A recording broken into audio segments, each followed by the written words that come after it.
Polity by M Laxmikant. तो भारत की राज्य व्यवस्था एम लक्ष्मीकांत के द्वारा उसका प्रथम अध्याय शुरू करते हैं ऐतिहासिक पृष्ठभूमि। तो हिस्टोरिकल बैकग्राउंड शुरू करते हैं हम लोग।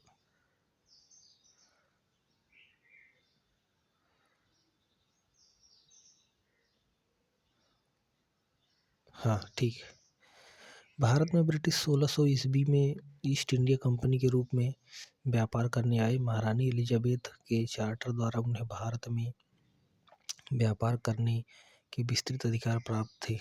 कंपनी, जिसके कार्य अभी तक सिर्फ व्यापारिक कार्यों तक ही सीमित थे, ने 1765 में बंगाल, बिहार और उड़ीसा के दीवानी अर्थात राजस्व एवं दीवानी न्याय के अधिकार प्राप्त कर लिए। इसके तहत भारत में उसकी क्षेत्रीय शक्ति बनने की प्रक्रिया प्रारंभ हुई। 1858 में सिपाही विद्रोह के परिणाम स्वरूप ब्रिटिश ताज क्राउन ने भारत के शासन का उत्तरदायित्व प्रत्यक्षतः अपने हाथ में ले लिया। यह शासन 15 अगस्त 1947 में भारत की स्वतंत्रता प्राप्ति तक अनवरत जारी रहा। स्वतंत्रता मिलने के साथ ही भारत में एक संविधान की आवश्यकता महसूस हुई। 1934 में M.N. रॉय भारत में साम्यवाद आंदोलन के प्रणेता के दिए गए सुझाव को अमल में लाने के उद्देश्य से 1946 में एक संविधान सभा का गठन किया गया और 26 जनवरी 1950 को संविधान अस्तित्व में आया। यद्यपि संविधान और राज्य व्यवस्था की अनेक विशेषताएं ब्रिटिश शासन से ग्रहण की गई थी, तथापि ब्रिटिश शासन में कुछ घटनाएं ऐसी थीं जिनके कारण ब्रिटिश शासित भारत में सरकार और प्रशासन की विधिक रूपरेखा निर्मित की गई। इन घटनाओं ने हमारे संविधान और राजतंत्र पर गहरा प्रभाव छोड़ा। इन घटनाओं पर क्रमवार ब्यौरा निम्नानुसार है। तो कंपनी शासन 1773 से 1858 तक देखते हैं। पहला है 1773 का रेगुलेटिंग एक्ट। इस अधिनियम का अत्यधिक संवैधानिक महत्व है। यथा भारत में ईस्ट इंडिया कंपनी के कार्यों को नियमित और नियंत्रित करने की दिशा में ब्रिटिश सरकार द्वारा उठाया गया यह पहला कदम था। इसके द्वारा पहली बार कंपनी के प्रशासनिक और राजनैतिक कार्यों को मान्यता मिली। एवं इसके द्वारा भारत में केंद्रीय प्रशासन की नींव रखी गई। अधिनियम की विशेषताएं क्या क्या हैं? पहला, इस अधिनियम द्वारा बंगाल के गवर्नर को बंगाल का गवर्नर जनरल पद नाम दिया गया एवं उसकी सहायता के लिए एक 4 सदस्यीय कार्यकारी परिषद का गठन किया गया। उल्लेखनीय है कि ऐसे पहले गवर्नर लॉर्ड वारेन हेस्टिंग थे। इसके द्वारा मद्रास एवं बम्बई के गवर्नर बंगाल के गवर्नर जनरल के अधीन हो गए, जबकि पहले सभी प्रेसिडेंसियों के गवर्नर एक दूसरे से अलग थे। तीसरा, इस अधिनियम के अंतर्गत कलकत्ता में 1774 में एक उच्चतम न्यायालय की स्थापना की गई, जिसमें मुख्य न्यायाधीश और 3 अन्य न्यायाधीश थे। चौथा क्या है? इसके तहत कंपनी के कर्मचारियों को निजी व्यापार करने और भारतीय लोगों से उपहार व रिश्वत लेना प्रतिबंधित कर दिया गया। पांचवा, इस अधिनियम के द्वारा ब्रिटिश सरकार का कोर्ट ऑफ डायरेक्टर्स कंपनी की गवर्निंग बॉडी के माध्यम से कंपनी पर नियंत्रण सशक्त हो गया। इसे भारत में इसके राजस्व, नागरिक और सैन्य मामले की जानकारी ब्रिटिश सरकार को देना आवश्यक कर दिया गया। 1784 का पिट्स इंडिया एक्ट देखते हैं। रेगुलेटिंग एक्ट 1773 की कमियों को दूर करने के लिए ब्रिटिश संसद ने एक संशोधित अधिनियम 1781 में पारित किया, जिसे एक्ट ऑफ सेटलमेंट के नाम से भी जाना जाता है। इसके बाद एक अन्य महत्वपूर्ण अधिनियम पिट्स इंडिया एक्ट 1784 में अस्तित्व में आया। अधिनियम की विशेषताएं: पहला, इसने कंपनी के राजनैतिक और वाणिज्यिक कार्यों को पृथक पृथक कर दिया। दूसरा, इसके निदेशक मंडल को कंपनी के व्यापारिक मामलों के अधीक्षण की अनुमति दे दी, लेकिन राजनीतिक मामलों के प्रबंधन के लिए नियंत्रण बोर्ड ऑफ कंट्रोल नाम से एक नए निकाय का गठन कर दिया। इस प्रकार द्वैध शासन की व्यवस्था का शुभारंभ किया गया। तीसरा, नियंत्रण बोर्ड को यह शक्ति थी कि वह ब्रिटिश नियंत्रित भारत में सभी नागरिक, सैन्य, सरकार व राजस्व गतिविधियों का अधीक्षण एवं नियंत्रण करे। इस प्रकार यह अधिनियम दो कारणों से महत्वपूर्ण था। पहला, भारत में कंपनी के अधीन क्षेत्र को पहली बार ब्रिटिश आधिपत्य का क्षेत्र कहा गया। दूसरा, ब्रिटिश सरकार को भारत में कंपनी के कार्यों और इसके प्रशासन पर पूर्ण नियंत्रण प्रदान किया गया। 1833 का चार्टर अधिनियम ब्रिटिश भारत के केंद्रीकरण की दिशा में यह अधिनियम निर्णायक कदम था। इस अधिनियम की विशेषताएं निम्नानुसार थीं। अधिनियम की विशेषताएं: पहला, इसने बंगाल के गवर्नर जनरल को भारत का गवर्नर जनरल बना दिया, जिसमें सभी नागरिक और सैन्य शक्तियां निहित थीं।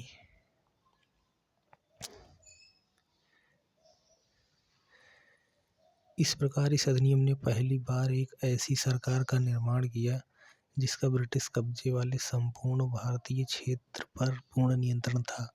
लॉर्ड विलियम बेंटिंक भारत के प्रथम गवर्नर जनरल थे।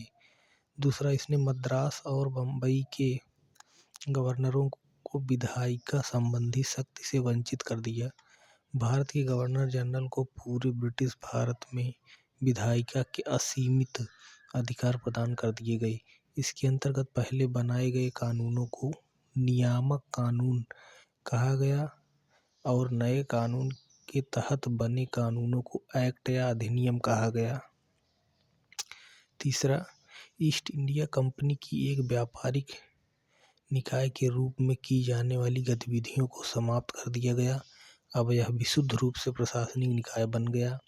इसके तहत कंपनी के अधिकार वाले क्षेत्र ब्रिटिश राजशाही और उसके उत्तराधिकारियों के विश्वास के तहत ही कब्जे में रह गए।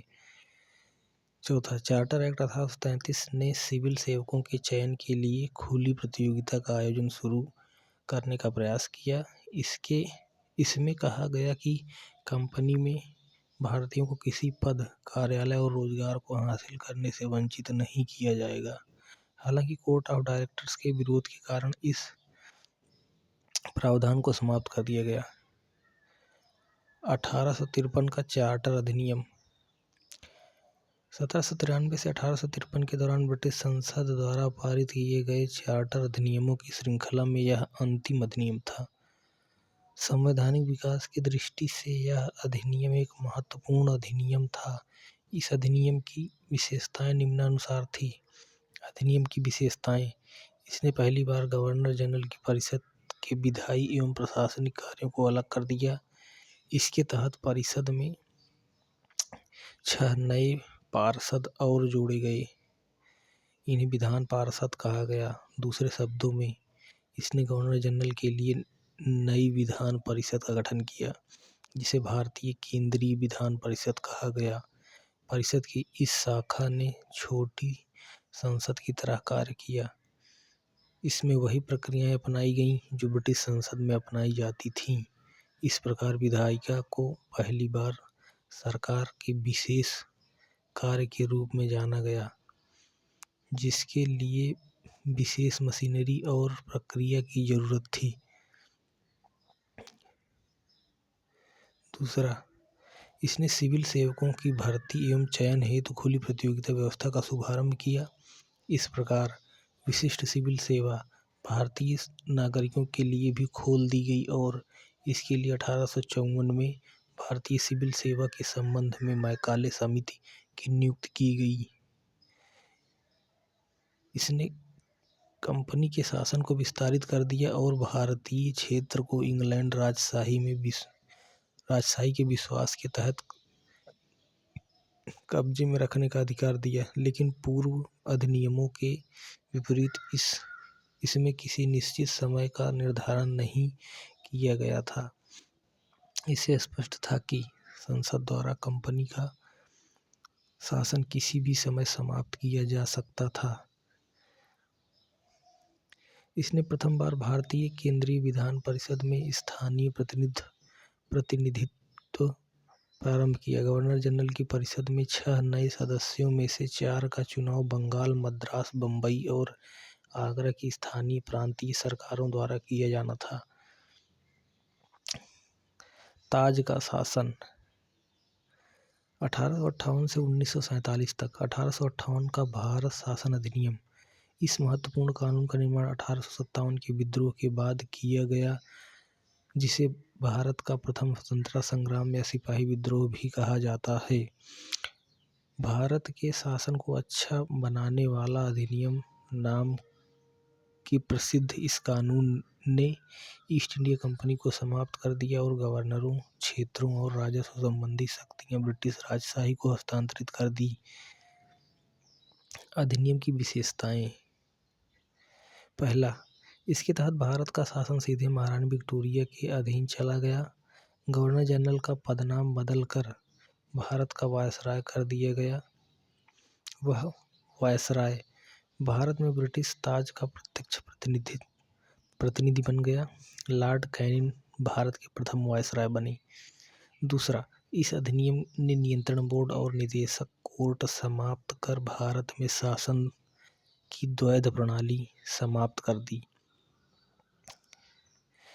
तीसरा, एक नए पद भारत के राज्य सचिव का सृजन किया गया, जिसमें भारतीय प्रशासन पर संपूर्ण नियंत्रण की शक्ति निहित थी। यह सचिव ब्रिटिश कैबिनेट का सदस्य था और ब्रिटिश अंततः संसद के प्रति उत्तरदायी था।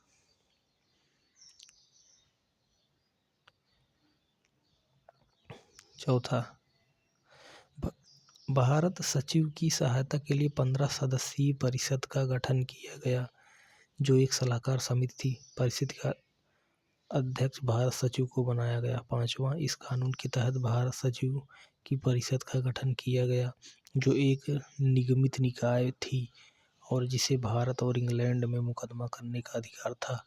इस पर भी मुकदमा किया जा सकता था। 1858 के कानून का प्रमुख उद्देश्य प्रशासनिक मशीनरी में सुधार था, जिसके माध्यम से इंग्लैंड में भारतीय सरकार का अधीक्षण और उसका नियंत्रण हो सकता था। इसने भारत में प्रचलित शासन प्रणाली में कोई विशेष परिवर्तन नहीं किया। 1861, 1892 और 1909 के भारत परिषद अधिनियम। 1857 की महान क्रांति के बाद ब्रिटिश सरकार ने महसूस किया कि भारत में शासन चलाने के लिए भारतीयों का सहयोग लेना आवश्यक है। इस सहयोग नीति के तहत ब्रिटिश संसद ने 1861, 1892 और 1909 में 3 नए अधिनियम पारित किए। 1861 का भारत परिषद अधिनियम भारतीय संवैधानिक और राजनीतिक इतिहास में एक महत्वपूर्ण अधिनियम था। 1861 के भारत परिषद अधिनियम की विशेषताएं। पहला, इसके द्वारा कानून बनाने की प्रक्रिया में भारतीय प्रतिनिधियों को शामिल करने की शुरुआत हुई। इस प्रकार वायसराय कुछ भारतीयों को विस्तारित परिषद में गैर सरकारी सदस्यों के रूप में नामांकित कर सकता था। 1862 में लॉर्ड कैनिंग ने 3 भारतीयों, बनारस के राजा, पटियाला के महाराजा और सर दिनकर राव को विधान परिषद में मनोनीत किया। इस अधिनियम ने मद्रास और बम्बई प्रेसिडेंसियों को विधायी शक्तियां पुनः देकर विकेंद्रीकरण की प्रक्रिया की शुरुआत की। इस प्रकार इस अधिनियम ने रेगुलेटिंग एक्ट 1773 द्वारा शुरू हुई केंद्रीयकरण की प्रवृत्ति को उलट दिया और 1837 के चार्टर अधिनियम के साथ ही अपने चरम पर पहुंच गया।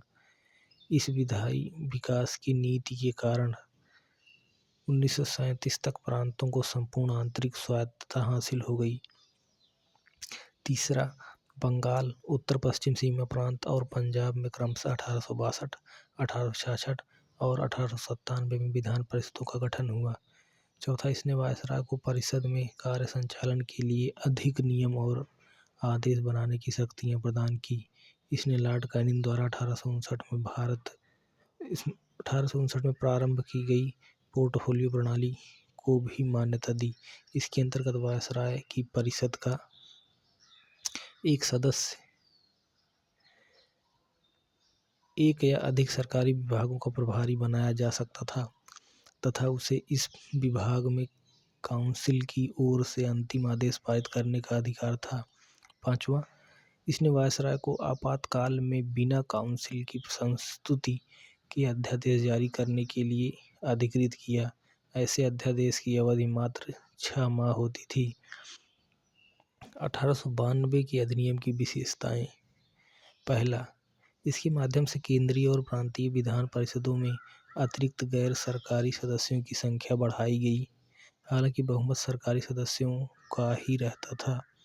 दूसरा, इसने विधान परिषदों के कार्यों में वृद्धि कर उन्हें बजट पर बहस करने और कार्यपालिका के प्रश्नों का उत्तर देने के लिए अधिकृत किया। तीसरा, इसमें केंद्रीय विधान परिषद और बंगाल चैम्बर्स ऑफ कॉमर्स में गैर सरकारी सदस्यों के नामांकन के लिए वायसराय की शक्तियों का प्रावधान था। इसके अलावा प्रांतीय विधान परिषदों में गवर्नर को जिला परिषद, नगरपालिका, विश्वविद्यालय, व्यापार संघ, जमींदारों और चैम्बर ऑफ कॉमर्स की सिफारिशों पर गैर सरकारी सदस्यों को नियुक्त करने की शक्ति थी।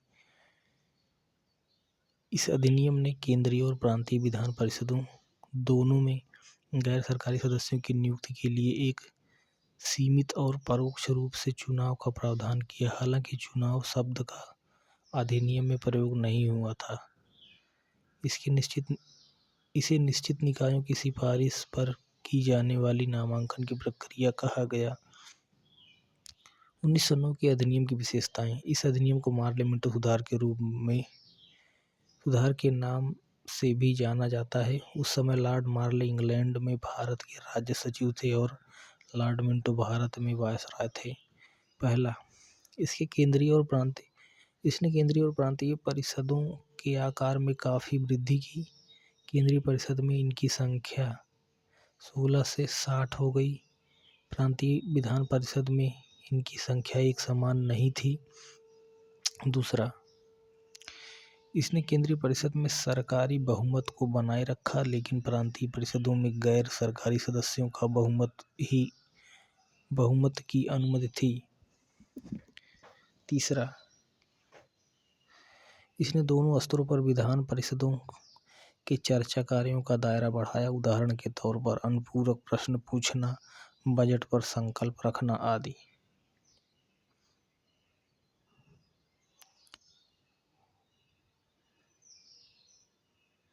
चौथा, इस अधिनियम के अंतर्गत पहली बार किसी भारतीय को वायसराय और गवर्नर की कार्य परिषद के साथ एसोसिएशन बनाने का प्रावधान किया गया।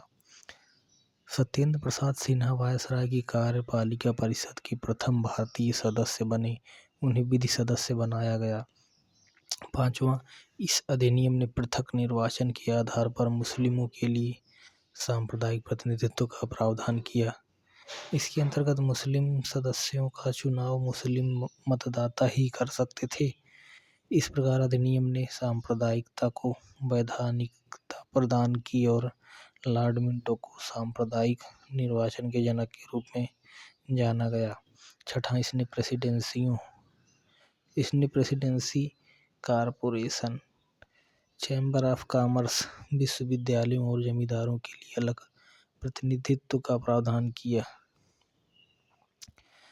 भारत शासन अधिनियम 1919।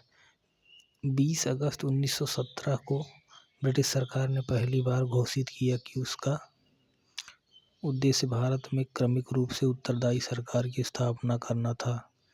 क्रमिक रूप में 1919 में भारत शासन अधिनियम बनाया गया, जो 1921 से लागू हुआ। इस कानून को मॉन्टेग-चेम्सफोर्ड सुधार भी कहा जाता है। मॉन्टेग भारत के राज्य सचिव थे, जबकि चेम्सफोर्ड भारत के वायसराय थे। अधिनियम की विशेषताएं। पहला, केंद्रीय और प्रांतीय विषयों की सूची की पहचान कर एवं उन्हें पृथक कर राज्यों पर केंद्रीय नियंत्रण कम किया गया। केंद्रीय और प्रांतीय विधान परिषदों को अपनी सूचियों के विषयों पर विधान बनाने का अधिकार प्रदान किया गया, लेकिन सरकार का ढांचा केंद्रीय और एकात्मक ही बना रहा। इसने प्रांतीय विषयों को पुनः दो भागों में विभक्त किया, हस्तांतरित और आरक्षित। हस्तांतरित विषयों पर गवर्नर का शासन होता था और इस कार्य में वह उन मंत्रियों की सहायता लेता था जो विधान परिषद के प्रति उत्तरदायी थे। दूसरी ओर आरक्षित विषयों पर गवर्नर कार्यपालिका परिषद की सहायता से शासन करता था, जो विधान परिषद के प्रति उत्तरदायी नहीं थी। शासन की इस दोहरी व्यवस्था को द्वैध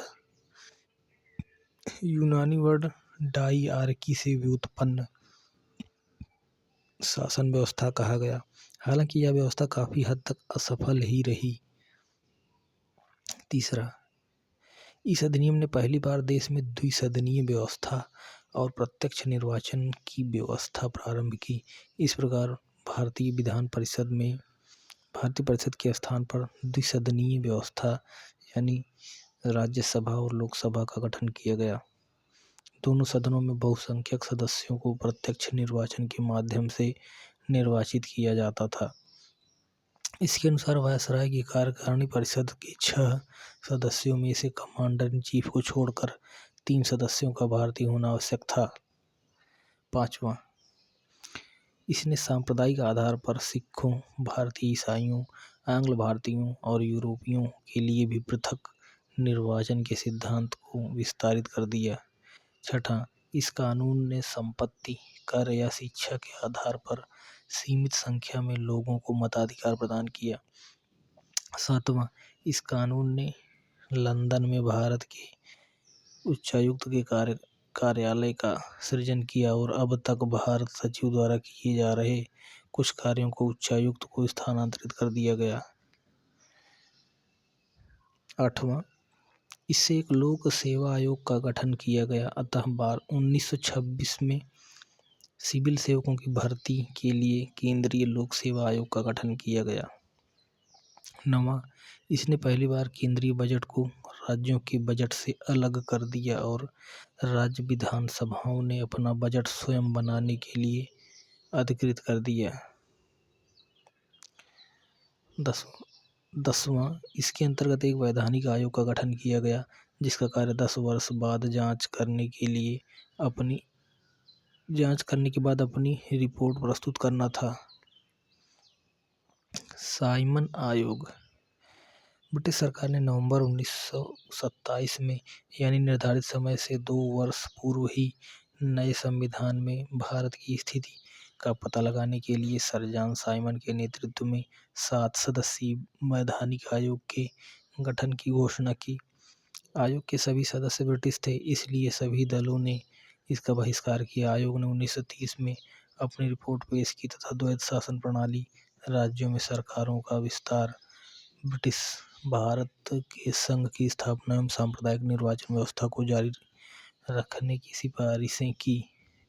आयोग के प्रस्तावों पर विचार करने के लिए ब्रिटिश सरकार ने ब्रिटिश भारत और भारतीय रियासतों के प्रतिनिधियों के साथ 3 गोलमेज सम्मेलन किए। इन सम्मेलनों में हुई चर्चा के आधार पर संवैधानिक सुधारों पर एक श्वेत पत्र तैयार किया गया, जिसे विचार के लिए ब्रिटिश संसद की संयुक्त प्रवर समिति के समक्ष रखा गया। इस समिति की सिफारिशों को कुछ संशोधनों के साथ भारत परिषद अधिनियम 1935 में शामिल कर दिया गया। सांप्रदायिक अवार्ड। ब्रिटिश प्रधानमंत्री रैमजे मैकडोनाल्ड ने अगस्त 1932 में अल्पसंख्यकों के प्रतिनिधित्व पर एक योजना की घोषणा की। इसे कम्युनल अवार्ड या सांप्रदायिक अवार्ड के नाम से भी जाना गया। अवार्ड ने न सिर्फ मुस्लिमों, सिख, ईसाई, यूरोपियों और आंग्ल भारतीयों के लिए अलग निर्वाचन व्यवस्था का विस्तार किया, बल्कि इसे दलित के लिए भी विस्तारित कर दिया गया। दलितों के लिए अलग निर्वाचन व्यवस्था से गांधी बहुत व्यथित हुए और उन्होंने अवार्ड में संशोधन के लिए पूना की यरवदा जेल में अनशन प्रारंभ कर दिया। अंततः कांग्रेस नेताओं और दलित नेताओं के बीच एक समझौता हुआ, जिसे पूना समझौता के नाम से जाना गया। इसमें संयुक्त हिंदू निर्वाचन व्यवस्था को बनाए रखा गया और दलितों के लिए स्थान भी आरक्षित कर दिए गए। भारत शासन अधिनियम 1935। यह अधिनियम भारत में पूर्ण उत्तरदायी सरकार के गठन में एक मील का पत्थर साबित हुआ। यह एक लंबा और विस्तृत दस्तावेज था, जिसमें 321 धाराएं और 10 अनुसूचियां थीं। अधिनियम की विशेषताएं। पहला, इसने अखिल भारतीय संघ की स्थापना की, जिसमें राज्य और रियासतों को एक इकाई की तरह माना गया। अधिनियम ने केंद्र और इकाइयों के बीच 3 सूचियों, संघीय सूची 59 विषय, राज्य सूची 54 विषय और समवर्ती सूची दोनों के लिए 36 विषय के आधार पर शक्तियों का बंटवारा कर दिया। अवशिष्ट शक्तियां वायसराय को दे दी गई। हालांकि यह संघीय व्यवस्था कभी अस्तित्व में नहीं आई, क्योंकि देशी रियासतों ने इसमें शामिल होने से इनकार कर दिया था। दूसरा, इसने प्रांतों में द्वैध शासन व्यवस्था समाप्त कर दी तथा प्रांतीय स्वायत्तता का शुभारंभ किया। राज्यों को अपने दायरे में रहकर स्वायत्त तरीके से 3 पृथक क्षेत्रों में शासन का अधिकार दिया गया। इसके अतिरिक्त अधिनियम ने राज्य में उत्तरदायी सरकार की स्थापना की, यानी गवर्नर को राज्य विधान परिषदों के लिए उत्तरदायी मंत्रियों की सलाह पर काम करना आवश्यक था। यह व्यवस्था 1937 में शुरू की गई और 1939 में इसे समाप्त कर दिया गया। तीसरा, इसने केंद्र में द्वैध शासन प्रणाली का शुभारंभ किया। परिणामतः संघीय विषयों को स्थानांतरित और आरक्षित विषयों में विभक्त करना पड़ा। हालांकि यह प्रावधान कभी लागू नहीं हो सका। चौथा, इसने 11 राज्यों में से 6 में द्विसदनीय व्यवस्था प्रारंभ की। इस प्रकार बंगाल, बम्बई, मद्रास, बिहार, संयुक्त प्रांत और असम में द्विसदनीय विधान परिषद और विधानसभा बन गई। हालांकि इन पर कई प्रकार के प्रतिबंध थे। पांचवा, इसने दलित जातियों, महिलाओं और मजदूर वर्ग के लिए अलग से निर्वाचन की व्यवस्था कर सांप्रदायिक प्रतिनिधित्व व्यवस्था का विस्तार किया। छठा, इसने भारत शासन अधिनियम 1858 द्वारा स्थापित भारत परिषद को समाप्त कर दिया। इंग्लैंड में भारत सचिव को सलाहकारों की टीम मिल गई। सातवां, इसने मताधिकार का विस्तार किया। लगभग 10% जनसंख्या को मत का अधिकार मिल गया। इसके अंतर्गत देश की मुद्रा और साख पर नियंत्रण के लिए भारतीय रिजर्व बैंक की स्थापना की गई। 9वां, इसने न केवल संघीय लोक सेवा आयोग की स्थापना की, बल्कि प्रांतीय सेवा आयोग और 2 या 2 से अधिक राज्यों के लिए संयुक्त सेवा आयोग की स्थापना भी की। 10वां, इसके तहत 1937 में संघीय न्यायालय की स्थापना हुई। भारतीय स्वतंत्रता अधिनियम 1947। 20 फरवरी 1947 को ब्रिटिश प्रधानमंत्री क्लीमेंट एटली ने घोषणा की कि 30 जून 1947 को भारत में ब्रिटिश शासन समाप्त हो जाएगा। इसके बाद सत्ता उत्तरदायी भारतीय हाथों में सौंप दी जाएगी। इस घोषणा पर मुस्लिम लीग ने आंदोलन किया और भारत के विभाजन की बात कही। 30 जून 1947 को ब्रिटिश सरकार ने फिर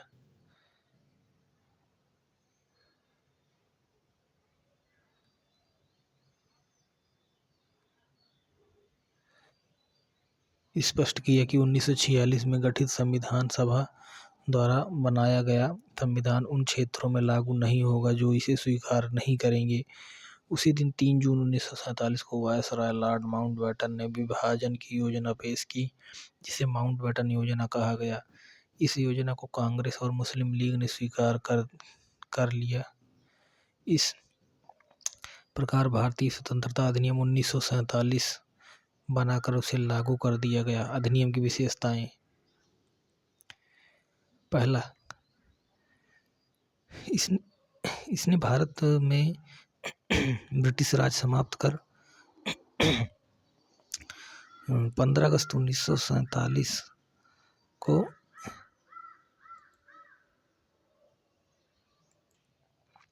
15 अगस्त 1947 को इसे स्वतंत्र और संप्रभु राष्ट्र घोषित कर दिया। दूसरा, इसने भारत का विभाजन कर 2 स्वतंत्र डोमिनियनों, संप्रभु राष्ट्र और भारत और पाकिस्तान का सृजन किया, जिन्हें ब्रिटिश राष्ट्रमंडल से अलग होने की स्वतंत्रता थी। तीसरा, इसने वायसराय का पद समाप्त कर दिया और उसके स्थान पर दोनों डोमिनियन राज्यों में गवर्नर जनरल का पद का सृजन किया, जिसकी नियुक्ति नए राष्ट्र की कैबिनेट की सिफारिश पर ब्रिटेन के ताज को करनी थी।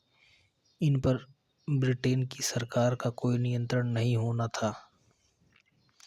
चौथा, इसने दोनों डोमिनियन राज्यों संविधान सभाओं को अपने देशों का संविधान बनाने और उसके लिए किसी भी देश के संविधान को अपनाने की शक्ति दी। सभाओं को यह भी शक्ति थी कि वे किसी भी ब्रिटिश कानून को समाप्त करने के लिए कानून बना सकती थी, यहाँ तक कि उन्हें स्वतंत्रता अधिनियम को भी निरस्त करने का अधिकार था। पांचवा, इसने दोनों डोमिनियन राज्यों की संविधान सभाओं को यह शक्ति प्रदान की कि वे नए संविधान का निर्माण एवं कार्यान्वित होने तक अपने अपने संबंधित क्षेत्रों के लिए विधान सभा बना सकती थी। 15 अगस्त 1947 के बाद ब्रिटिश संसद में पारित हुआ कोई भी अधिनियम दोनों डोमिनियनों पर तब तक लागू नहीं होगा जब तक कि दोनों डोमिनियन इस कानून को मानने के लिए कानून नहीं बना लेते। छठा पॉइंट, इस कानून ने ब्रिटेन में भारत सचिव का पद समाप्त कर दिया और इसकी सभी शक्तियां राष्ट्रमंडल मामलों के राज्य सचिव को स्थानांतरित कर दी गई। सातवां, इसने 15 अगस्त 1947 से भारतीय रियासतों पर ब्रिटिश संप्रभुता की समाप्ति की भी घोषणा की। इसके साथ ही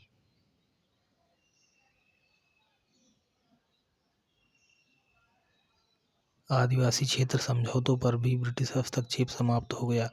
आठवां, इसने भारतीय रियासतों को यह स्वतंत्रता दी कि वे चाहें तो भारत डोमिनियन या पाकिस्तान डोमिनियन के साथ मिल सकती हैं या स्वतंत्र रह सकती हैं। नौवां, इस अधिनियम ने नया संविधान बनने तक प्रत्येक डोमिनियन में शासन संचालित करने एवं भारत शासन अधिनियम 1935 के तहत उनकी प्रांतीय सभाओं में सरकार चलाने की व्यवस्था की। हालांकि दोनों डोमिनियन राज्यों को इस कानून में सुधार करने का अधिकार था। 10वां पॉइंट, इसने ब्रिटिश शासक को विधेयकों पर मताधिकार और उन्हें स्वीकृत करने के अधिकार से वंचित कर दिया, लेकिन ब्रिटिश शासन के नाम पर गवर्नर जनरल को किसी भी विधेयक को स्वीकार करने का अधिकार प्राप्त था। 11वां, इसके अंतर्गत भारत के गवर्नर जनरल एवं प्रांतीय गवर्नरों को राज्यों का संवैधानिक प्रमुख नियुक्त किया गया। इन्हें सभी मामलों पर राज्यों की मंत्रिपरिषद के परामर्श पर कार्य करना होता था। 12वां, इसने शाही उपाधि से भारत का सम्राट शब्द समाप्त कर दिया। 13वां, इसने भारत के राज्य सचिव द्वारा सिविल सेवा में नियुक्तियां करने और पदों में आरक्षण करने की प्रणाली समाप्त कर दी। 15 अगस्त 1947 से पूर्व के सिविल सेवा कर्मचारियों को वही सुविधाएं मिल रही जो उन्हें पहले से प्राप्त थीं। 15 अगस्त 1947 की मध्य रात्रि को भारत में ब्रिटिश शासन का अंत हो गया और समस्त शक्तियां दो नए स्वतंत्र डोमिनियनों भारत और पाकिस्तान को स्थानांतरित कर दी गईं। लॉर्ड माउंटबेटन नए डोमिनियन भारत के प्रथम गवर्नर जनरल बने। उन्होंने जवाहरलाल नेहरू को भारत के पहले प्रधानमंत्री के रूप में शपथ दिलाई। 1946 में बनी संविधान सभा को स्वतंत्र भारतीय डोमिनियन की संसद के रूप में स्वीकार कर लिया गया। ऊपर यहाँ कुछ टेबल दिया हुआ है, इसको देखते हैं टेबल को। तो ये है, हाँ ये टेबल है स्वतंत्र भारत का पहला मंत्रिमंडल 1947। तो ये पहला मंत्रिमंडल था, सदस्य के नाम है और इधर धारित विभाग है। पहला जवाहरलाल नेहरू प्रधानमंत्री, राष्ट्रमंडल तथा विदेशी मामले और वैज्ञानिक शोध विभाग इनको प्राप्त था। दूसरा सरदार वल्लभ भाई पटेल, गृह, सूचना एवं प्रसारण और राज्यों के मामले, इतने मंत्रालय इनको प्राप्त थे। तीसरा डॉक्टर राजेंद्र प्रसाद, खाद्य एवं कृषि। चौथा मौलाना अबुल कलाम आज़ाद, शिक्षा। पांचवा डॉक्टर जॉन मथाई, रेलवे एवं परिवहन। छठा RK षणमुखम शेट्टी, वित्त। सातवां डॉक्टर BR अम्बेडकर, विधि। आठवां जगजीवन राम, श्रम। नौवां सरदार बलदेव सिंह, रक्षा। दसवां राजकुमारी अमृत कौर, स्वास्थ्य। 11वां है CH भाभा, वाणिज्य। 12वां रफ़ी अहमद किदवई, संचार। 13वां डॉक्टर श्यामा प्रसाद मुखर्जी, उद्योग एवं आपूर्ति। 14वां BN गाडगिल, कार्य, खान एवं ऊर्जा। अब देखते हैं कि संदर्भ सूची में क्या था। तो इसको अलग से पढ़ने का तो कोई मतलब है नहीं, लेकिन वैसे पढ़ देते हैं। मुगल बादशाह शाह आलम ने 1764 में बक्सर की लड़ाई में विजय प्राप्त करने के बाद ईस्ट इंडिया कंपनी को भारत में दीवानी अधिकार दिए। इसे संसद में तत्कालीन प्रधानमंत्री विलियम पिट द्वारा पुनः स्थापित किया गया। ये जो पढ़ते हुए इसमें बीच में नंबर दिए होते हैं, उसी की व्याख्या दी हुई है। तो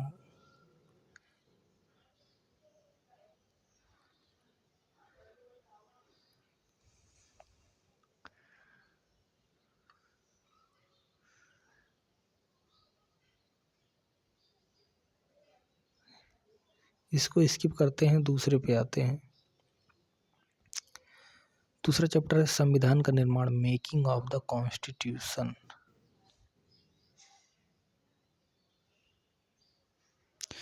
संविधान सभा की मांग, थोड़ा इसको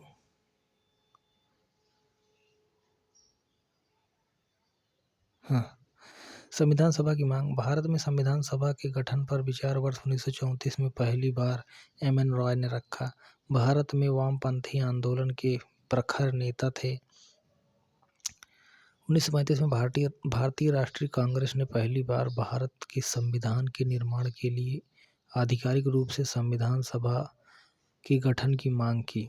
1929 में भारतीय राष्ट्रीय कांग्रेस की ओर से पंडित जवाहरलाल नेहरू ने घोषणा की कि स्वतंत्र भारत के संविधान का निर्माण वयस्क मताधिकार के आधार पर चुनी गई संविधान सभा द्वारा किया जाएगा और इसमें कोई बाहरी हस्तक्षेप नहीं होगा।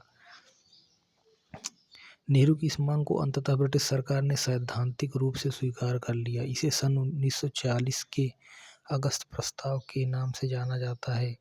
सन 1942 में ब्रिटिश सरकार के कैबिनेट मंत्री सर स्टैफोर्ड क्रिप्स ब्रिटिश मंत्रिमंडल के एक सदस्य एक स्वतंत्र संविधान के निर्माण के लिए ब्रिटिश सरकार के लिए प्रारूप प्रस्ताव के साथ भारत आए।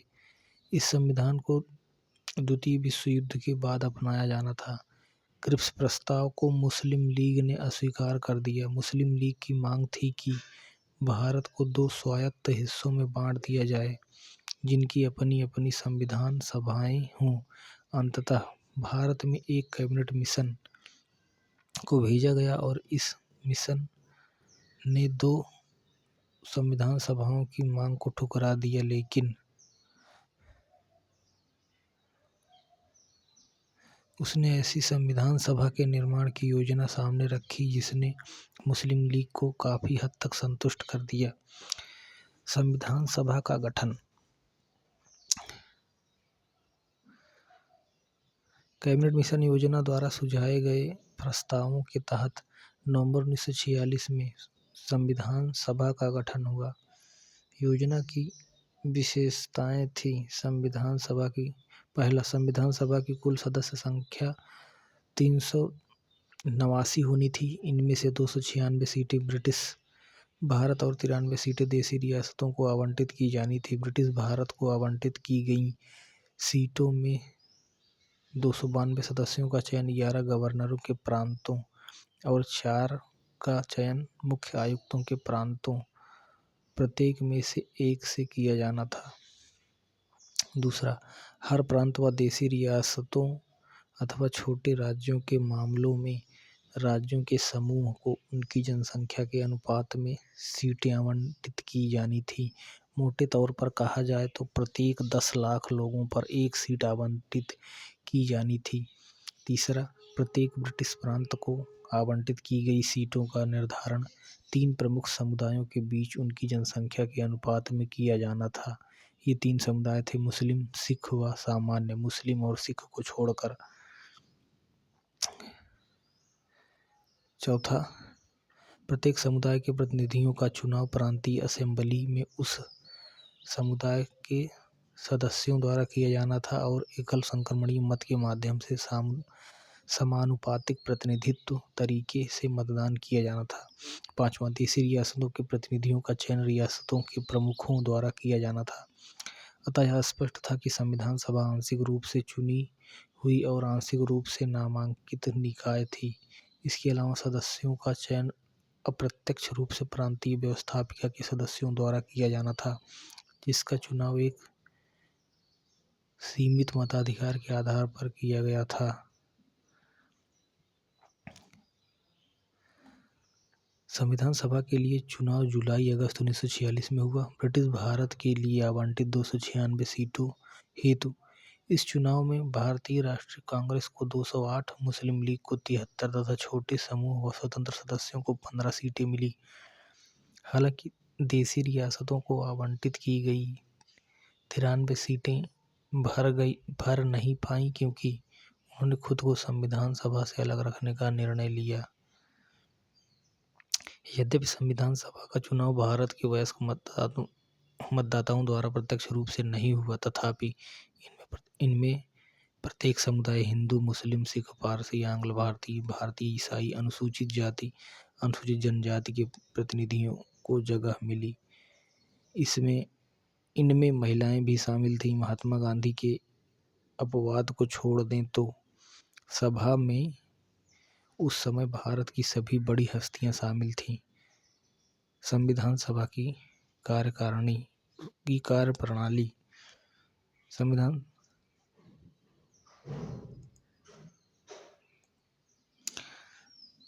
सभा की पहली बैठक 9 दिसंबर 1946 को हुई।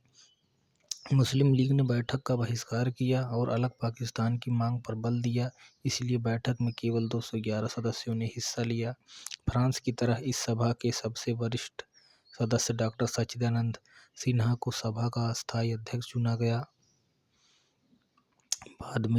बाद में डॉक्टर राजेंद्र प्रसाद संविधान सभा के अध्यक्ष निर्वाचित हुए। इसी प्रकार डॉक्टर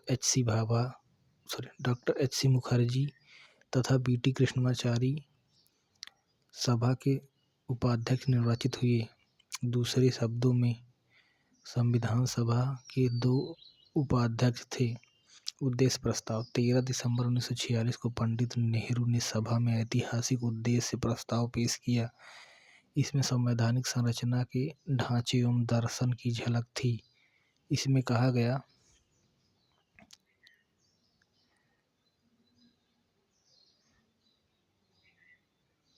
पहला, यह संविधान सभा भारत को एक स्वतंत्र संप्रभु गणराज्य घोषित करती है तथा अपने भविष्य के प्रशासन को चलाने के लिए एक संविधान के निर्माण की घोषणा करती है। दूसरा, ब्रिटिश भारत में शामिल सभी क्षेत्र, भारतीय राज्यों में शामिल सभी क्षेत्र तथा भारत से बाहर के इस प्रकार के सभी क्षेत्र तथा वे अन्य क्षेत्र जो इसमें शामिल होना चाहेंगे भारतीय संघ का हिस्सा होंगे। और तीसरा, उक्त वर्णित सभी क्षेत्रों तथा उनकी सीमाओं का निर्धारण संविधान सभा द्वारा किया जाएगा और इसके लिए उपरांत के नियमों के अनुसार यदि वे चाहेंगे तो उनकी अवशिष्ट शक्तियाँ उनमें निहित रहेंगी तथा प्रशासन के संचालन के लिए भी वे सभी शक्तियाँ केवल उनको छोड़कर जो संघ में निहित होंगी इन राज्यों को प्राप्त होंगी। चौथा, संप्रभु स्वतंत्र भारत की सभी शक्तियाँ एवं प्राधिकार इसके अभिन्न अंग तथा सरकार के अंग सभी का स्रोत भारत की जनता होगी।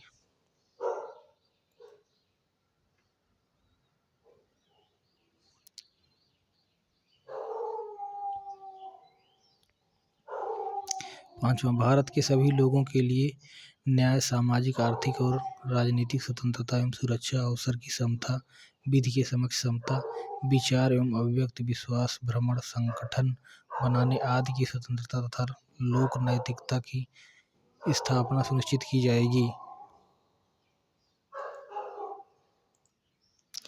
छठा, अल्पसंख्यकों, पिछड़े वर्गों तथा जनजातीय क्षेत्रों के लोगों को पर्याप्त सुरक्षा प्रदान की जाएगी। सातवां, संघ की एकता को अक्षुण्ण बनाए रखा जाएगा तथा इसके भू क्षेत्र, समुद्र एवं वायु क्षेत्र को सभ्य देश के न्याय एवं विधि के अनुरूप सुरक्षा प्रदान की जाएगी। और आठवां, इस प्राचीन भूमि को विश्व में उसका अधिकार एवं उचित स्थान दिलाया जाएगा तथा विश्व शांति एवं मानव कल्याण को बढ़ावा देने के निमित्त उसके योगदान को सुनिश्चित किया जाएगा। इस प्रस्ताव को 22 जनवरी 1946 को सर्वसम्मत से स्वीकार कर लिया गया। इसने संविधान के स्वरूप को काफ़ी हद तक प्रभावित किया। इसके परिवर्तित रूप से संविधान की प्रस्तावना बनी। स्वतंत्रता अधिनियम द्वारा परिवर्तन। संविधान सभा से खुद को अलग रखने वाली देशी रियासतों के प्रतिनिधि धीरे धीरे इसमें शामिल होने लगे। 28 अप्रैल 1947 को 6 राज्यों के प्रतिनिधि सभा के सदस्य बन चुके थे। 3 जून 1947 को भारत के बंटवारे के लिए पेश की गई माउंटबेटन योजना को स्वीकार करने के बाद अन्य देशी रियासतों के ज़्यादातर प्रतिनिधियों ने सभा में अपनी सीटें ग्रहण कर लीं। भारतीय हिस्से की मुस्लिम लीग के सदस्य भी सभा में शामिल हो गए। भारतीय स्वतंत्रता अधिनियम 1947 ने सभा की स्थिति में निम्न 3 परिवर्तन किए। पहला, सभा को पूरी तरह संप्रभु निकाय बनाया गया जो स्वेच्छा से कोई भी संविधान बना सकती थी। इस अधिनियम ने सभा को ब्रिटिश संसद द्वारा भारत के संबंध में बनाए गए किसी भी कानून को समाप्त करने अथवा बदलने का अधिकार दे दिया। दूसरा, संविधान सभा एक विधायिका भी बन गई। दूसरे शब्दों में कहा जाए तो सभा को 2 अलग अलग काम सौंपे गए। इनमें एक था स्वतंत्र भारत के लिए संविधान बनाना और दूसरा था देश के लिए आम कानून लागू करना। इन दोनों कार्यों को अलग अलग दिन करना था। इस प्रकार संविधान सभा स्वतंत्र भारत की पहली संसद बनी। जब भी सभा की बैठक संविधान सभा के रूप में होती, इसकी अध्यक्षता डॉक्टर राजेंद्र प्रसाद करते और जब बैठक बतौर विधायिका होती तब इसकी अध्यक्षता जी.बी. मावलंकर करते। संविधान सभा 26 नवंबर 1949 तक इन दोनों रूपों में कार्य करती रही। इस समय तक संविधान निर्माण का कार्य पूरा हो चुका था। तीसरा, मुस्लिम लीग के सदस्य पाकिस्तान में शामिल हो चुके क्षेत्रों से संबद्ध भारतीय संविधान सभा से अलग हो गए। इसकी वजह से सन 1946 में माउंटबेटन योजना के तहत तय की गई सदस्यों की कुल संख्या 389 सीटों की बजाय 299 तक आ गिरी। भारतीय प्रांतों, औपचारिक रूप से ब्रिटिश प्रांत की संख्या 296 से 229 और देशी रियासतों की संख्या 93 से 70 कर दी गई। 31 दिसंबर 1947 को राज्यवार सदस्यता को अध्याय के अंत में तालिका संख्या 2.4 में प्रस्तुत किया गया है। अन्य कार्य। संविधान के निर्माण और आम कानूनों को लागू करने के अलावा संविधान सभा में निम्न कार्य भी किए। पहला, इसने मई 1949 में राष्ट्रमंडल में भारत की सदस्यता का सत्यापन किया। दूसरा, इसने 22 जुलाई 1947 को राष्ट्रीय ध्वज को अपनाया। तीसरा, इसने 24 जनवरी 1950 को राष्ट्रीय गान को अपनाया। चौथा, इसने 24 जनवरी 1950 को राष्ट्रीय गीत को अपनाया।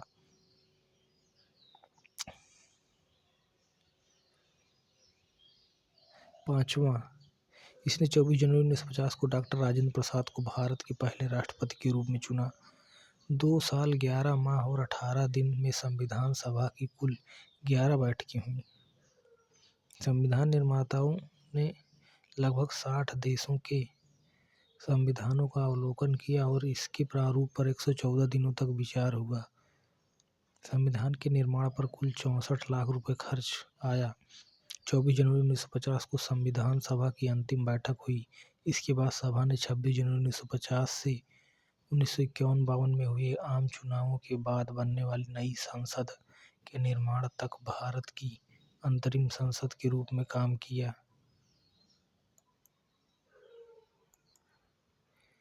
ये जो संसद के ऊपर 8 लिखा हुआ है, तो इसका मतलब यह है कि 17 अप्रैल 1952 को अंतरिम संसद का अस्तित्व समाप्त हो गया।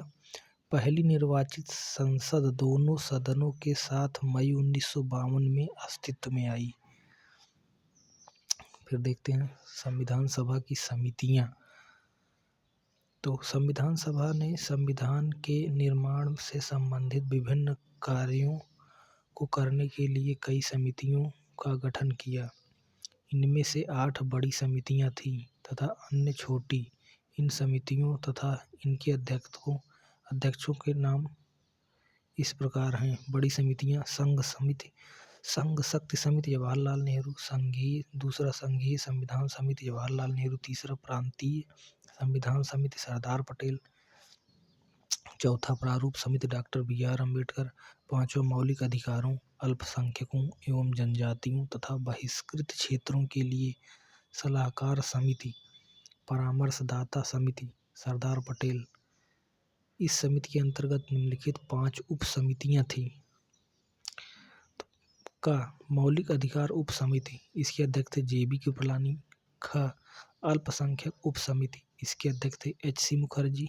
ग उत्तर पूर्व सीमांत जनजातीय क्षेत्र असम को छोड़कर तथा आंशिक रूप से छोड़े गए क्षेत्र के लिए उप समिति, इसके अध्यक्ष थे गोपीनाथ बरदोई। घ छोड़े गए एवं आंशिक रूप से छोड़े गए क्षेत्रों असम में सिंचित क्षेत्रों के अलावा के लिए उप समिति, इसके अध्यक्ष थे AB ठक्कर। अंगा उत्तर पश्चिम फ्रंटियर जनजाति क्षेत्र उप समिति। जो इसमें 8A लगा हुआ है, इसका अर्थ है कि ब्रिटिश सरकार के 3 जून 1947 के बयान का राजनीतिक परिणाम यह हुआ कि जनमत संग्रह का पालन करके उत्तर पश्चिम सीमा प्रांत और बलूचिस्तान पाकिस्तानी राज्य के भूभाग का हिस्सा बन गए और नतीजतन इस क्षेत्र के जनजातीय इलाके इसी राज्य या शासन के अंतर्गत आ गए। उत्तर पश्चिम सीमा प्रांत तथा बलूचिस्तान के जनजातीय क्षेत्रों के लिए उप समिति को इसलिए भारत की संविधान सभा की तरफ से कार्य करने के लिए नहीं बुलाया गया।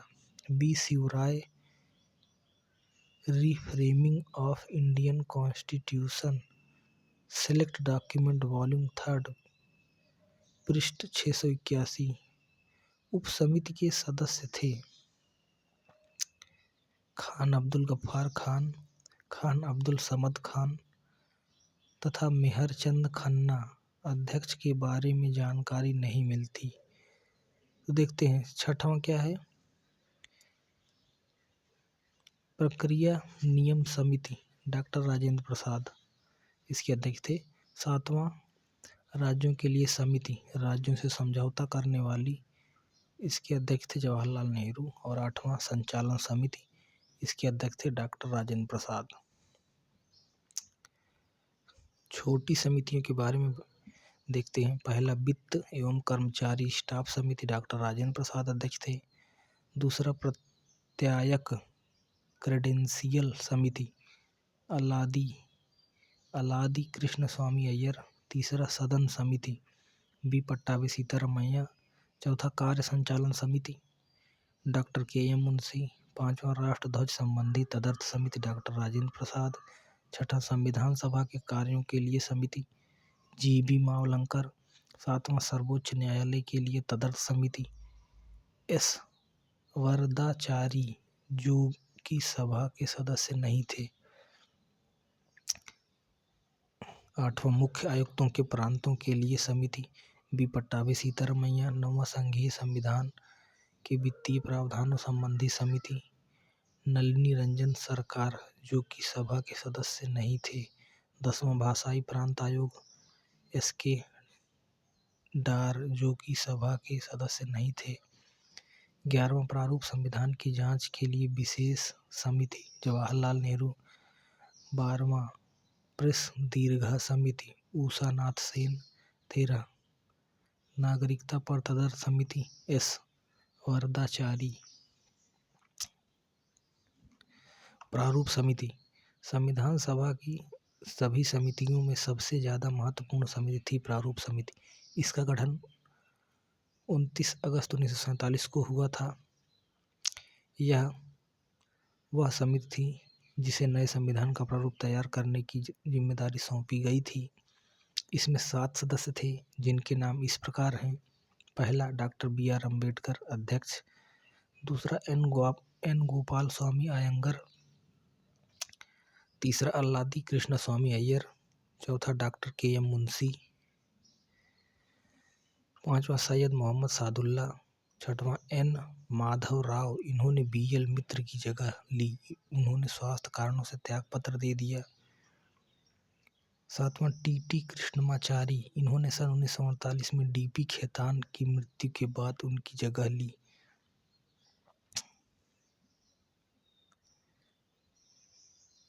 विभिन्न समितियों के प्रस्तावों पर विचार करने के बाद प्रारूप समिति ने भारत के संविधान का पहला प्रारूप तैयार किया। इसे फरवरी 1948 में प्रकाशित किया गया। भारत के लोगों को इस प्रारूप पर चर्चा करने और संशोधन का प्रस्ताव देने के लिए 8 माह का समय दिया गया। लोगों की शिकायतों, आलोचनाओं और सुझावों के परिप्रेक्ष्य में प्रारूप समिति ने दूसरा प्रारूप तैयार किया, जिसे अक्टूबर 1948 में प्रकाशित किया गया। प्रारूप समिति ने अपना प्रारूप तैयार करने में 6 माह से भी कम का समय लिया। इस दौरान उसकी कुल 141 बैठकें हुईं। संविधान का प्रभाव में आना। Doctor B R. अम्बेडकर ने सभा में 4 नवंबर 1948 को संविधान का अंतिम प्रारूप पेश किया। इस बार संविधान पहली बार पढ़ा गया। सभा में इस पर 5 दिन 9 नवंबर 1949 तक आम चर्चा हुई। संविधान पर दूसरी बार 15 नवंबर 1948 से विचार होना शुरू हुआ। इसमें संविधान पर खंडवार विचार किया गया। यह कार्य 17 अक्टूबर 1949 तक चला। इस अवधि में कम से कम 7,653 संशोधन प्रस्ताव आए, जिनमें से वास्तव में 2,473 पर ही सभा में चर्चा हुई। संविधान पर तीसरी बार 14 नवंबर 1949 से विचार होना शुरू हुआ। Doctor B R. अम्बेडकर ने the constitution as settled by the assembly be passed प्रस्ताव पेश किया। संविधान के प्रारूप पर पेश इस प्रस्ताव को 26 नवंबर 1949 को पारित घोषित कर दिया गया और इस पर अध्यक्ष व सदस्यों के हस्ताक्षर के लिए सभा में कुल 299 सदस्यों में से उस दिन केवल 284 सदस्य उपस्थित थे, जिन्होंने संविधान पर हस्ताक्षर किए। संविधान की प्रस्तावना में 26 नवंबर 1949 का उल्लेख उस दिन के रूप में किया गया है जिस दिन भारत के लोगों ने सभा में संविधान को अपनाया, लागू किया व स्वयं को संविधान सौंपा। 26 नवंबर 1949 को अपनाए गए संविधान में प्रस्तावना 395 अनुच्छेद और 8 अनुसूचियां थीं। प्रस्तावना को पूरे संविधान को लागू करने के बाद लागू किया गया। नए विधि मंत्री डॉक्टर बी.आर. अम्बेडकर ने सभा में संविधान के प्रारूप को रखा। उन्होंने सभा के कार्यकलापों में बढ़ चढ़कर हिस्सा लिया। उन्हें अपनी तर्क संगत व प्रभावशाली दलीलों के लिए जाना जाता है। उन्हें भारत के संविधान के पिता के रूप में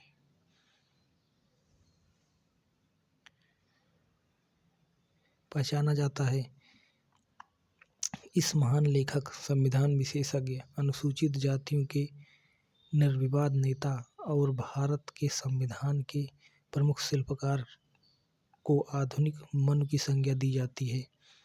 संविधान का प्रवर्तन 26 नवंबर 1949 को नागरिकता, चुनाव, तदर्थ संसद, अस्थायी व परिवर्तनशील नियम तथा छोटे शीर्षकों से जुड़े कुछ प्रावधान अनुच्छेद 5, 6, 7, 8, 9, 60, 324, 366, 367, 379, 380, 388, 391, 392 और 393 स्वतः ही लागू हो गई। संविधान के शेष प्रावधान 26 जनवरी 1950 को लागू हुए। इस दिन को संविधान की शुरुआत के दिन के रूप में देखा जाता है और इसे गणतंत्र दिवस के रूप में मनाया जाता है। इस दिन को संविधान की शुरुआत के रूप में इसलिए चुना गया क्योंकि इसका अपना ऐतिहासिक महत्व है। इसी दिन 1930 में भारतीय राष्ट्रीय कांग्रेस के लाहौर अधिवेशन दिसंबर 1929 में पारित हुए संकल्प के आधार पर पूर्ण स्वराज दिवस मनाया गया था। संविधान की शुरुआत के साथ ही भारतीय स्वतंत्रता अधिनियम 1947 और भारत शासन अधिनियम 1935 को समाप्त कर दिया गया। हालांकि Abolition of Privy Council Jurisdiction Act 1949 लागू रहा। संविधान सभा की आलोचना। आलोचकों ने विभिन्न आधारों पर संविधान सभा की आलोचना की है। ये आधार हैं। पहला, यह प्रतिनिधि निकाय नहीं थी। आलोचकों ने दलील दी कि संविधान सभा प्रतिनिधि सभा नहीं थी क्योंकि इसके सदस्यों का चुनाव भारत के लोगों द्वारा वयस्क मताधिकार के आधार पर नहीं हुआ था। दूसरा, संप्रभुता का अभाव।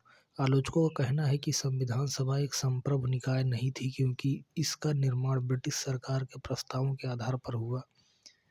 यह भी कहा जाता है कि भारतीय की संविधान सभा अपनी बैठकों से पहले ब्रिटिश सरकार से इजाज़त लेती थी। समय की बर्बादी। तीसरा, समय की बर्बादी। आलोचकों के अनुसार संविधान सभा ने इसके निर्माण में ज़रूरत से कहीं ज़्यादा समय ले लिया। उन्होंने कहा कि अमेरिका के संविधान निर्माताओं ने मात्र 4 माह में अपना काम पूरा कर लिया था। निराजुद्दीन अहमद, संविधान सभा के सदस्य, ने इसके लिए अपनी अवमानना दर्शाने के लिए प्रारूप समिति हेतु एक नया नाम गढ़ा। उन्होंने इसे अपवहन समिति कहा। चौथा, कांग्रेस का प्रभुत्व। आलोचकों का आरोप है कि संविधान सभा में कांग्रेसियों का प्रभुत्व था। ब्रिटेन के संविधान विशेषज्ञ ग्रेनविले ऑस्टिन ने टिप्पणी की, संविधान सभा एक दलीय देश की एक दलीय निकाय है। सभा ही कांग्रेस है और कांग्रेस ही भारत। तो इसमें जो नव लिखा है उसका क्या अर्थ है? Granville Austin, the Indian constitution, cornerstone of a nation, Oxford, 1966, पृष्ठ 8 पर ऐसा दिया हुआ है।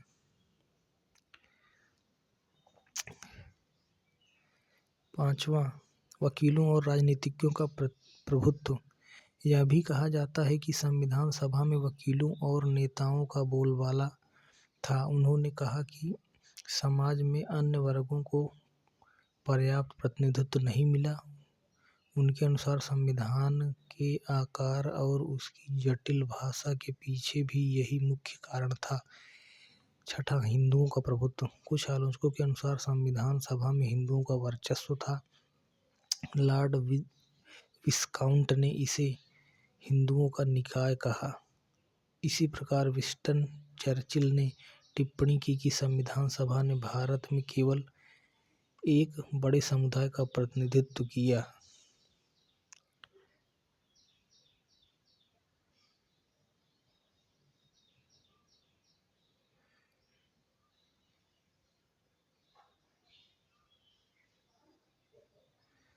अभी इसमें दिए गए सूचियों को देखने से पहले आवश्यक तथ्य देख लेते हैं, उसके बाद फिर सूचियों को देखेंगे। आवश्यक तथ्य क्या है? पहला, संविधान सभा द्वारा हाथी को प्रतीक मुहर के रूप में अपनाया गया था। दूसरा, सर BN राव को संविधान सभा के लिए संवैधानिक सलाहकार, कानूनी सलाहकार के रूप में नियुक्त किया गया था। तीसरा, HBR अयंगर को संविधान सभा का सचिव नियुक्त किया गया था। चौथा है LN मुखर्जी को संविधान सभा का मुख्य प्रारूपकार, चीफ ड्राफ्टमैन नियुक्त किया गया था। पांचवा, प्रेम बिहारी नारायण रायजादा भारतीय संविधान के प्रमुख सुलेखक, कैलीग्राफर थे। मूल संविधान एक प्रवाहमय इटैलिक शैली में उनके द्वारा हस्तलिखित किया गया था। छठा, मूल संस्करण का सौंदर्यीकरण और सजावट शांति निकेतन के कलाकारों ने किया, जिनमें मंदलाल बोस और ब्यूहर राम मनोहर सिन्हा शामिल थे। सातवां, मूल प्रस्तावना को प्रेम बिहारी नारायण रायजादा द्वारा हस्तलिखित एवं ब्यूहर राम मनोहर सिन्हा द्वारा ज्यामितीय सौंदर्यीकृत एवं अलंकृत किया गया था। आठवां, मूल संविधान के हिंदी संस्करण का सुलेखन बसंत कृष्ण वैद द्वारा किया गया, जिसे नंदलाल बोस ने सुंदर ढंग से अलंकृत एवं ज्यातिमय किया गया। अब देखते हैं जितनी भी इसमें सूचियां दी हुई हैं सभी को देखते हैं। तो जो तालिका 2.1 दी गई है, भारत की संविधान सभा 1946 में सीटों का आवंटन देखते हैं। क्रम संख्या, क्षेत्र और सीटें। पहला, ब्रिटिश भारतीय प्रांत 11 में सीटें 292 थी। दूसरा, देसी रियासतें जो भारतीय राज्य की थी उनमें 93 सीटें उनकी थी। और तीसरा, मुख्य आयुक्त के प्रांत 4 थे और इसमें कुल 4 सीटें थीं, तो कुल 389 सीटें थी संविधान सभा में 1946 में। तालिका 2.2 में क्या दिया है? संविधान सभा के लिए हुए चुनावों के परिणाम जुलाई-अगस्त 1946 में जो हुए थे। क्रम संख्या, दल का नाम, सीटें जीती। पहला, कांग्रेस 208 सीटें जीती। दूसरा, मुस्लिम लीग 73 सीटें। तीसरा, यूनियनिस्ट पार्टी 1 सीट। चौथा, यूनियनिस्ट मुस्लिम्स 1 सीट। चौथा, यूनियनिस्ट शेड्यूल कास्ट 1 सीट। छठा, कृषक प्रजा पार्टी 1 सीट। सातवां, शेड्यूल कास्ट फेडरेशन 1 सीट। आठवां, सिख नॉन कांग्रेस 1 सीट। नौवां, कम्युनिस्ट पार्टी 1 सीट। 10वां, इंडिपेंडेंट स्वतंत्र 8 सीट। कुल 296 सीटें। तालिका 2.3 संविधान सभा 1946 में समुदाय आधारित प्रतिनिधित्व। क्रम संख्या, समुदाय और शक्ति। पहला, हिंदू 163। दूसरा, मुस्लिम 80। तीसरा, अनुसूचित जाति 31। चौथा, भारतीय ईसाई 6। पांचवा, पिछड़ी जनजातियाँ 6। छठा, सिख 4। सातवां, एंग्लो इंडियन 3। आठवां, पारसी 3। तो कुल 296 सीटें। अब देखते हैं तालिका 2.4 में, जिसमें भारत की संविधान सभा में 31 दिसंबर 1947 को राज्यवार सदस्यता कितनी थी? क्रम संख्या, ए प्रांत यानी भारतीय प्रांत जो 229 कुल इसमें सीटें थी। नाम और सदस्यों की संख्या। पहला, मद्रास सदस्यों की संख्या 49। दूसरा, बॉम्बे सदस्यों की संख्या 21। तीसरा, पश्चिम बंगाल 19। चौथा, संयुक्त प्रांत 55। पांचवा, पूर्वी पंजाब 12। छठा, बिहार 36। सातवां, मध्य प्रांत एवं बरार 17। आठवां, असम 8। नौवां, उड़ीसा 9। 10वां, दिल्ली 1। और 11वां, अजमेर मेरवाड़ा 1। 12वां, कुर्ग 1। बी में है भारतीय राज्य जो रियासतें थीं वो 70 थीं, उसमें से पहला अलवर में 1 सीट, दूसरा बड़ौदा में 3, तीसरा भोपाल में 1, चौथा बीकानेर में 1, पाँचवा कोचीन में 1, छठा ग्वालियर में 4, सातवां इंदौर में 1, आठवां जयपुर में 3, नौवां जोधपुर में 2, 10वां कोल्हापुर में 1, 11वां कोटा में 1, 12वां मयूरभंज में 1, 13वां मैसूर में 7, 14वां पटियाला में 2, 15वां रीवा में 2, 16वां त्रिवेंद्रकोर में 6, 17 उदयपुर में 2, 18वां सिक्किम एवं बरार कुर्ग समूह में 1, 19वां त्रिपुरा मणिपुर और खासी राज्य में 1, 20वां उत्तर प्रदेश राज्य समूह में 1, 21वां पूर्वी राज्य समूह में 3, 22वां मध्य भारत राज्य समूह बुंदेलखंड और मालवा सहित 3, 23वां पश्चिम भारत राज्य समूह 4, 24वां गुजरात राज्य समूह 2, 25वां दक्कन एवं मद्रास राज्य समूह 2, 26वां पंजाब राज्य समूह में 3, 27वां पूर्वी राज्य समूह 1 में 4, 28वां पूर्वी राज्य समूह 1 में 3, 29वां शेष राज्य समूह में 4, कुल 299 सीटें थीं। तालिका 2.5 संविधान सभा के सत्र एक नज़र में देखते हैं तो कुल 11 सत्र हुए थे। तो सत्र और उसकी अवधि, पहला सत्र 9 से 23 दिसंबर 1946 को हुआ था, दूसरा सत्र 20 से 25 जनवरी 1947 को हुआ था, तीसरा सत्र 28 अप्रैल से 2 मई 1947 के मध्य, चौथा सत्र 14 से 31 जुलाई 1947 के मध्य, पाँचवा सत्र 14 से 30 अगस्त 1947 के मध्य, छठा सत्र 27 जनवरी 1948 को, सातवां सत्र 4 नवंबर 1948 से 8 जनवरी 1949 तक, आठवां सत्र 16 मई से 16 जून 1949 तक, नवां सत्र 30 जुलाई से 18 सितंबर 1949 तक, 10वां सत्र 6 से 17 अक्टूबर 1949 तक, 11वां सत्र 14 से 26 नवंबर 1949 तक। टिप्पणी सभा 24 जनवरी 1950 को पुनः बैठी जबकि सदस्यों ने भारत के संविधान पर अपने हस्ताक्षर किए। तो इस तरह से हमारा दूसरा अध्याय यहाँ पे समाप्त होता है। तो